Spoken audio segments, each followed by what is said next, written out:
Heat wave tests stamina, resourcefulness at Southern Youth Baseball event. Ruston, Louisiana. With field temperatures soaring above 150 degrees at times.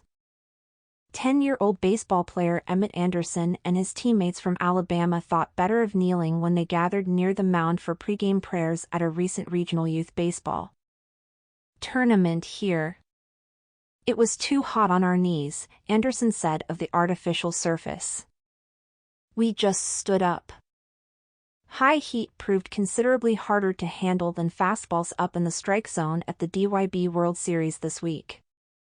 Temperatures reached 105 degrees, with the heat index peaking at 117. Some spectators and umpires required treatment for heat-related symptoms. A few passed out and were briefly hospitalized. "The heat was so extreme, I just knew it was a matter of time before something happened," said Dr. Kelsey Steensland, an anesthesiologist from Dothan, Alabama, who was there to watch her 10-year-old son, Finn, play for a team representing their state. During opening ceremonies, she rushed to help an elderly woman who'd collapsed and didn't regain consciousness for several minutes. "This was a medical emergency," Steensland said. "It was more than just giving someone a glass of water." With climate change driving average global temperatures higher, organizers, players and spectators taking part in quintessentially American traditions such as Midsummer Youth Baseball Championships are having to pay closer attention to the heat and become more resourceful about mitigating its effects. A case in point is the DYB World Series, which features teams from 11 southern states competing in multiple age groups up to 12 years old. Formerly known as Dixie Youth Baseball, DYB was established in 1955. The number one priority to any event that anybody puts on outdoors is the safety and health of the participants, DYB Commissioner William Wade said. "We've got to do the best we can to preach whatever safety we can." Large evaporative coolers, which pull air over water to cool it before blowing it back out, were placed in dugouts. It was the first time B.J. Brannigan, who coached a team from the New Orleans area, had ever seen that. During the first 4 days of the 6-day tournament, when temperatures were hottest, games were halted every 2 innings for 5-minute heat breaks.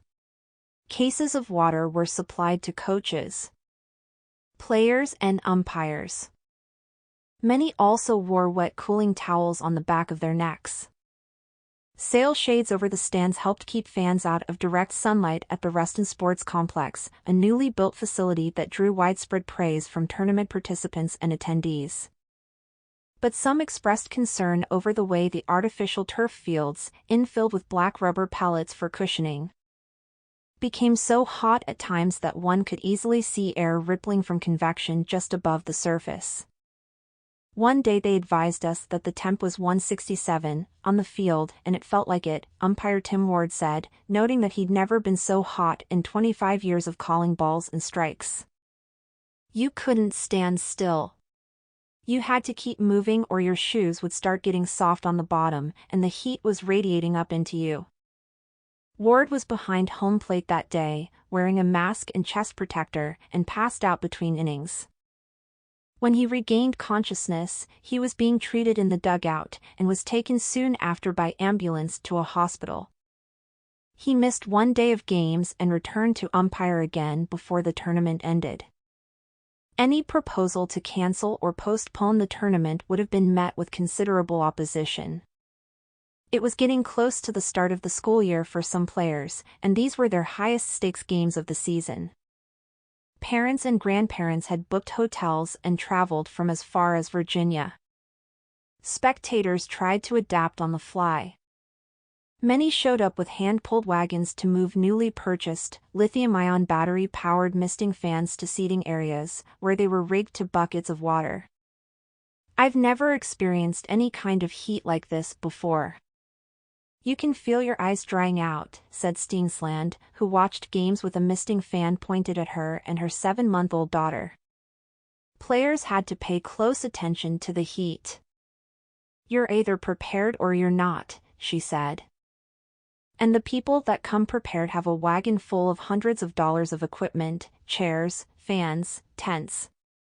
You have to have industrial-grade fans to get through temperatures like this. Experts say heat exhaustion and heat stroke are likely to become more common in the coming decades. Signs of heat illness include heavy sweating, dizziness, muscle spasms, nausea, and loss of consciousness. One of the more common ways people die from extreme heat is cardiovascular collapse because of the extra energy the heart expends to help the body respond. During opening ceremonies, the featured guest speaker was Louisiana Tech baseball coach Lane Burroughs. He tried to mentally prepare players and their families by noting, "It's August in Louisiana. We're going to have to dominate those elements, won't we?" Casey Anderson, Emmett's father, smiled as he recalled that pep talk. "I don't know about dominating," he said. "More like enduring and surviving." But parents and coaches said they heard virtually no complaints from the kids, who seemed thrilled to have a chance to end their season at the marquee event of every DYB season.